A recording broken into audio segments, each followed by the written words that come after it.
If you've ever set out to change yourself, if you've ever set a resolution and you haven't been entirely successful, it likely has to do with how you've been thinking about change itself. Most of us view change as a matter of pure willpower. Our good self that wants to change, forcing or dominating our bad self that doesn't want to change into submission. But that view is flawed. It only leads to burnout and exhaustion and a sense of internal division. To be successful at change, we need to update our understanding of what's really going on when we're attempting change. See, the real reason that change is hard is that we're hardwired to protect ourselves from threat. Just like our body has an immune system that protects us from disease, our psychology has an immune system, or we can think of it that way, that protects us from things like anxiety and fear. Well, change inevitably activates things like anxiety and fear. And that anxiety and fear activates our psychological immune system, which then sets about to suppress the anxiety, suppress the fear. And how does it do that? It does that by inhibiting the change that we seek to make. So what appears to us as our resistance is actually a very sophisticated system that's working for us, that's working to try to protect us from threat. The solution to successful change isn't to battle this self-protective psychological immune system of ours into submission. It isn't to dismantle it, but it's to learn how to work with it effectively. It's to update it. And the way we do that is through 4 essential ingredients. Those are respect, understanding, experimentation, and courage. By the end of today's video, you're going to understand how all 4 of these ingredients work together to generate successful and lasting change. And in part 2 of this series, I'll walk you through an exercise on how to apply all 4 of them to yourself so that you can make the changes and the resolutions that are important to you. So let's begin with respect. Normally, when you find yourself engaging in behaviors that impede your goals, for example, you want to lose weight, but you continually find yourself eating dessert, then your first impulse is to criticize yourself. It's to admonish yourself and be hard on yourself. But that's a bit like being angry with your immune system for trying to protect you. See, what we normally see as resistance is simply an aspect of us that's trying to protect us from what it perceives as threat. That resistance of yours isn't trying to sabotage things, it's actually trying to keep you safe. So instead of criticizing yourself and beating yourself up for those obstructive behaviors, replace criticism with curiosity. Ask yourself, what threat am I trying to protect myself from right now? Or I wonder how resisting the change that I'm seeking is actually intelligent. What function or purpose is being served here? Is being served by my, for instance,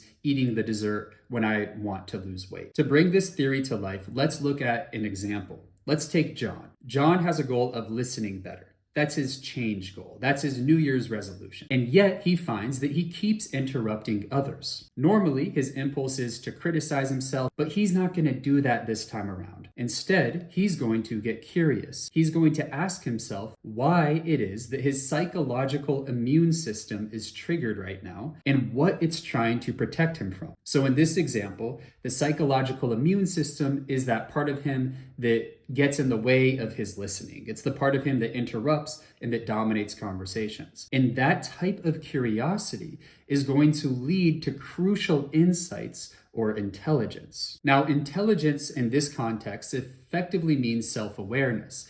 It means that we see clearly that the obstructive behaviors that we engage in, the things that we do that impede our change goals, they're not due to self-sabotage, they're not due to laziness, but they're actually our best effort to take care of ourselves in some capacity. So as a result of respectful curiosity, we come to see that the behaviors that impede our change efforts are our best efforts to fulfill different commitments to ourselves. Through curiosity, John discovers that he interrupts people because speaking allows him to keep his anxiety at bay. It allows him to feel in control. And when he doesn't feel in control, he starts to feel vulnerable. And his deeper fear is that he's going to be rendered useless or irrelevant, no longer needed. So although his interrupting gets in the way of his being a better listener, it does do a fantastic job of fulfilling the commitment of keeping vulnerability at bay, keeping anxiety at a distance,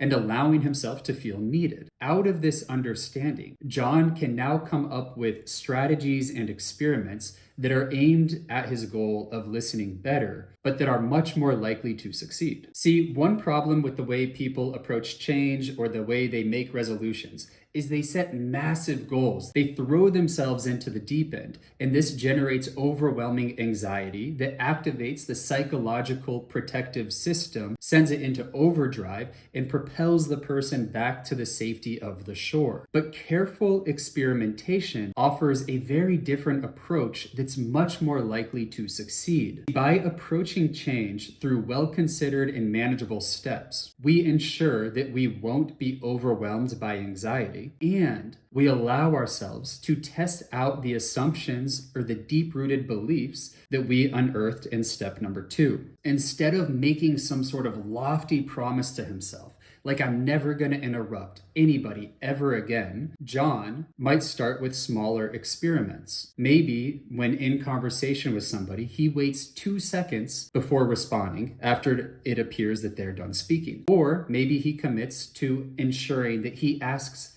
at least one question in every conversation and then actually listens to the answer. These are much smaller experiments that actually give him a chance at success. And each time he follows through, he's going to learn that he can tolerate the anxiety that comes when he doesn't just control the conversation, and that anxiety does not mean that he's going to become irrelevant or no longer wanted or needed. So this is also gradually challenging and updating the assumptions that drove his old behavior of dominating conversations and interrupting. Each successful iteration of the experiment is evidence, is proof to him that he can do something radically different and be entirely okay, which is the bedrock on which future change, successful change, rests. But no matter how careful and small the experiments are, we are guaranteed to experience anxiety. And this is where courage comes in. Courage in this context can be understood as the ability and willingness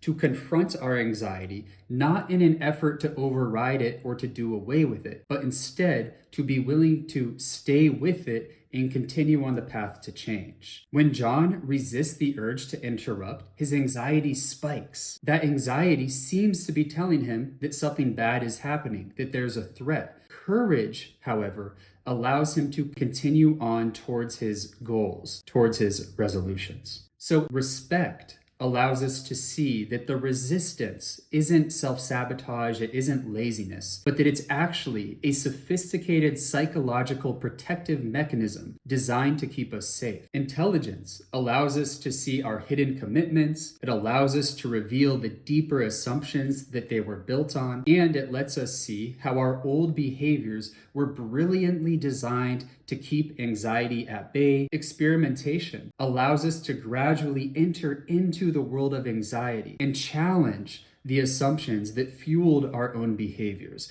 And courage allows us to stay present with anxiety and continue onward even when our body might be telling us not to. These 4 ingredients allow us to work with our psychological protective immune system instead of against it. When these 4 ingredients are online, we're not forcing change through a matter of sheer willpower. We're not just endlessly repeating positive affirmations. We're not trying to overcome or eliminate valid parts of ourselves. Instead, we're helping our whole system evolve so that it can handle greater and greater degrees of complexity. In part 2 of this video series, I'm going to guide you through an exercise that will help you take the 4 ingredients that we've gone over here and apply them to yourself and apply them to the various resolutions or change goals that you might have as you're heading into 2025, so that you actually stand a fighting chance of seeing them through.